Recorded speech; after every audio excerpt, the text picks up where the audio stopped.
The year 1970 brings some of those changes, some more of those changes that we talked about when we talked about 1969.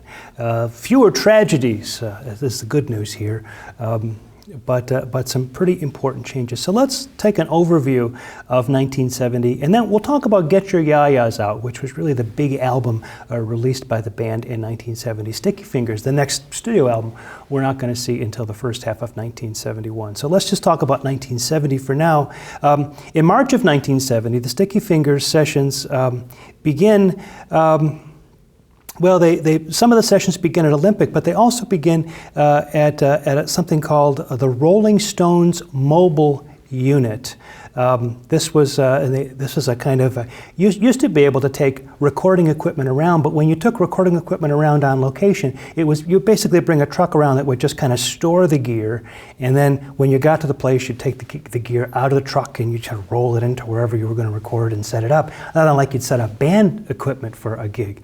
But the Rolling Stones Mobile Unit was something that was different. It was one of those kinds of things where the recording console, the monitor speakers, everything, all these kinds of things were built right into the back of the truck. So when you opened up the back door, it was like walking in to a recording studio right there. And this Rolling Stones Mobile Unit was actually not only used by the Rolling Stones, but used by other groups as well to record their albums, Deep Purple and Led Zeppelin and groups like that. And the Rolling Stones Mobile Unit will become increasingly a part of our stories. We talk about Exile on Main Street next week. So some of these things done at Mick's house, which he called Stargroves.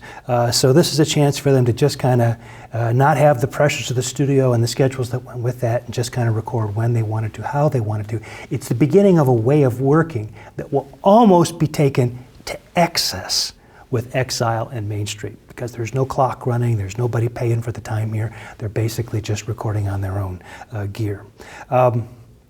So anyway, this all starts to happen in 1970. In the summer, Alan Klein is officially out as the guy that's handling their financial end. They bring in a fellow by the name of Prince Rupert Lowenstein, who takes over the band finances and is largely credited with being the guy who turned the Rolling Stones into multi-millionaires. He was somebody who apparently was, Mick Jagger trusted, thought of him as being honest, and very would not abuse the group's finances in any way. And it turned out that Prince Rupert was not actually very much a fan of the Stones' music. When it really came down to it, he didn't like pop music very much. If it had to be pop, he would have preferred the Beatles. But he was a fantastic money manager. And so this is really when the Stones start to become a big money-making machine where they get to keep more and more of that money. Well, just at about this time, with the thing with Alan Klein happens, the Decca deal expires. So remember there was a period a couple years back where Alan Klein came in and the Stones all stood around like this with dark glasses on, didn't say anything, and Klein sort of intimidated these British executives into giving the group a fantastic deal with Decca. Well, that deal was now expiring, and with it the Stones thought, well, their relationship with Alan Klein would also expire. Turned out that the deal they'd signed with Klein meant that he got to keep the rights to their early recordings and a lot of the publishing, and they were not too happy to have found out that happened. But like a lot of what happened with the business end of thing when Andrew and Alan and people like that were running it, the Stones really weren't reading the fine print in a lot of these contracts. So I think they felt a little bit ripped off, although I think Alan Klein did really just what any music person would do. He got the best deal he could. It was very favorable to him, and he profited richly. So, more power to you. When the Decca deal expired, the group were told they owed Decca one more single, and they didn't want to give them one more single. So they recorded a song they knew Decca would reject, and it had a title that's too vulgar for me to use in these videos. So you can look it up. I'll just call this CS Blues, and you can figure out what CS stands for. The word was offensive enough that the Stones knew that Decca would never release it, and that was kind of their, their way of saying goodbye to Decca for all those years together. What Decca ended up doing is, instead of releasing CS Blues, they released Street Fightin' Man, which was released in the UK only, because that's where Decca could release material, in July of 1971. So 2 years after it was released in the U.S. And remember, last week we puzzled over, well, how was it released at one point in the U.S. and then later? Well, here's why. Because this was something they had that they hadn't released as a single, so they released it as a single, and they put on the back of it, Surprise, Surprise, which, as I mentioned last week, was recorded back in September of 1964. And the whole reason for that is because they wanted to bring out a Stones single. They couldn't get the new one off them, so they recorded something. They took an album track that hadn't been recorded, hadn't been released as a single in the UK. Well, it went to number 21 anyway. They also released in 1971 a UK-only compilation called Stone Age, which is interesting because they released it in March of 71. It goes to number 4 in the UK. But these releases, Street Fightin' Man and Stone Age on Decca, actually compete with the Rolling Stones' own releases during that time. They released Brown Sugar in April of 71. It does a little bit better than Street Fightin' Man. It goes to number 2 in the UK. And Sticky Fingers, which in the UK it is also released in April 71 and goes to number 1 in the UK. So we've got the Stones with 2 albums and 2 singles on the charts at the same time in the UK. And to me, that reminds me of the time in 1964 when the Beatles first broke in the United States, and they had albums and singles on the charts, both by Capitol Records and VJs. Here we are now, some almost 10 years later, 7 years later, and the same situation with the Stones, but in the UK, and it all has to do with record companies and deals. So this Decca thing ends. The deal with Klein was reportedly that he had contractually had the material from earlier. He was also owed 2 more singles, and so he apparently got dual copyright ownership of Brown Sugar and Wild Horses, the 2 singles that came off of the Sticky Fingers album. But what the Stones decided to do was to form their own record company, their own label. Really, it was distributed by Atlantic Records. Ahmet Ertegun and the people there at Atlantic in New York basically distributed the records, but the Rolling Stones put their own label on it. And they brought in a fellow by the name of Marshall Chess, the son of Leonard Chess of Chess Records in Chicago, who came in and took over Rolling Stones Records and ran it for the next several years as the Rolling Stones brought out about an album a year on Rolling Stones Records. So if you look at the back, especially in America, you look at the back of those CDs, it'll say Rolling Stones Record for Sticky Fingers, but if you go to Get Your Ya-Ya's Out or Let It Bleed, it'll say ABCO or Decca Pop. In the UK, it'll say Decca. In the United States, it'll say ABCO. And so that's why the difference, because now the ownership and the labels had changed. During this time, Mick Jagger flirts with the idea of becoming a movie star. He appears in 2 films, one called Performance, which is released in August of 1970, another called Ned Kelly, which is released in October of 1970. Gimme Shelter, a movie that sort of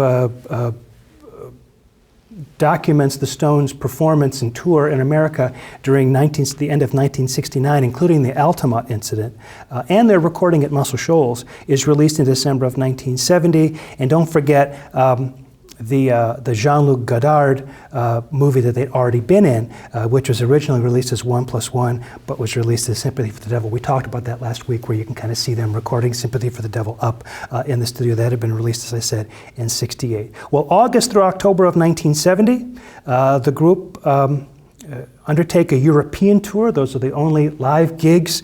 Remember, they'd just done a big tour that ended with Altamont in late 1969. They do a little European tour a few months out in Europe in 1970, August through October. And then they release Get Your Ya-Ya's Out, the Rolling Stones in concert. That's released in September of 1970, going to number 1 in the UK, number 6 in the US, and that is a Decca recording, the second to the last from Decca. So Decca gets Get Your Ya-Ya's Out, and they record they bring out their own compilation of '71 Stone Age, and that's pretty much it for the Rolling Stones and Decca, until later when they buy the rights back just a few years ago. Well, Mick Jagger brings out a solo record called Memo from Turner, which was part of the movie that he'd been involved in performance. Well, part of the deal with him being in the movie was that he was going to provide a song for it. So Memo from Turner was that song, recorded in September, October of '68, but released in October of '70, produced by Jack Nietzsche. So here he is continuing to be part of the scene, engineered by Glenn Johns, recorded at Olympic. And the B-side on that, interestingly, a song called Natural Magic. Well, Get Your Ya-Ya's Out, the Rolling Stones in concert. This was the first Rolling Stones record, live record, that they were willing to take credit for.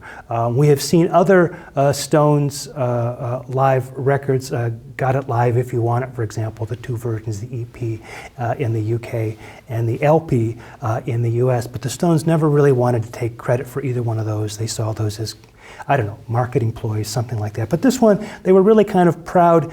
This is the record that was recorded during that tour in late 1969, the one that ended with the bad scene at Altamont. It was released almost a year later in September of 1970, as I said before, going to #1 in the UK, #6 in the US. It was actually recorded, the live album is a compilation of 3 different shows, a Madison Square Garden show and a Baltimore Civic auditorium show. Actually, I think there may be 4 different shows, Madison Square Garden shows, one on November the 27th, 2 on the 28th, a matinee show and then a later show, and then another one that took place at the Baltimore Civic Center on November the 26th. The songs there, all songs that we've seen before: Jumpin' Jack Flash, Carol, Stray Cat Blues, Love in Vain, Midnight Rambler, Sympathy for the Devil, Live With Me, Little Queenie, Street Fightin' Man, all tunes that had been previously released in studio versions. You can, do a little bit of research on this and find out exactly which show, which of these came from. But while it presents itself as being a complete Rolling Stone show, it's actually a composite of the best performances of each of these songs from a number of different shows.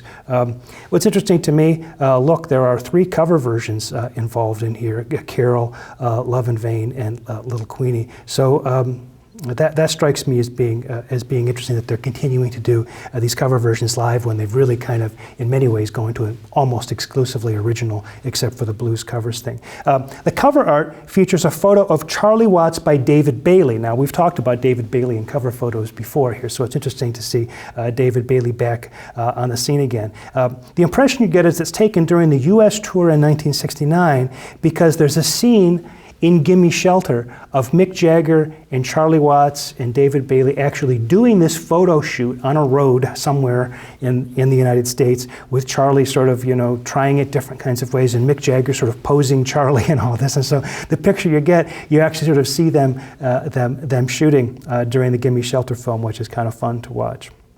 Before we move on to Sticky Fingers, let me just say a word again about this compilation, Stone Age, released in March of '71.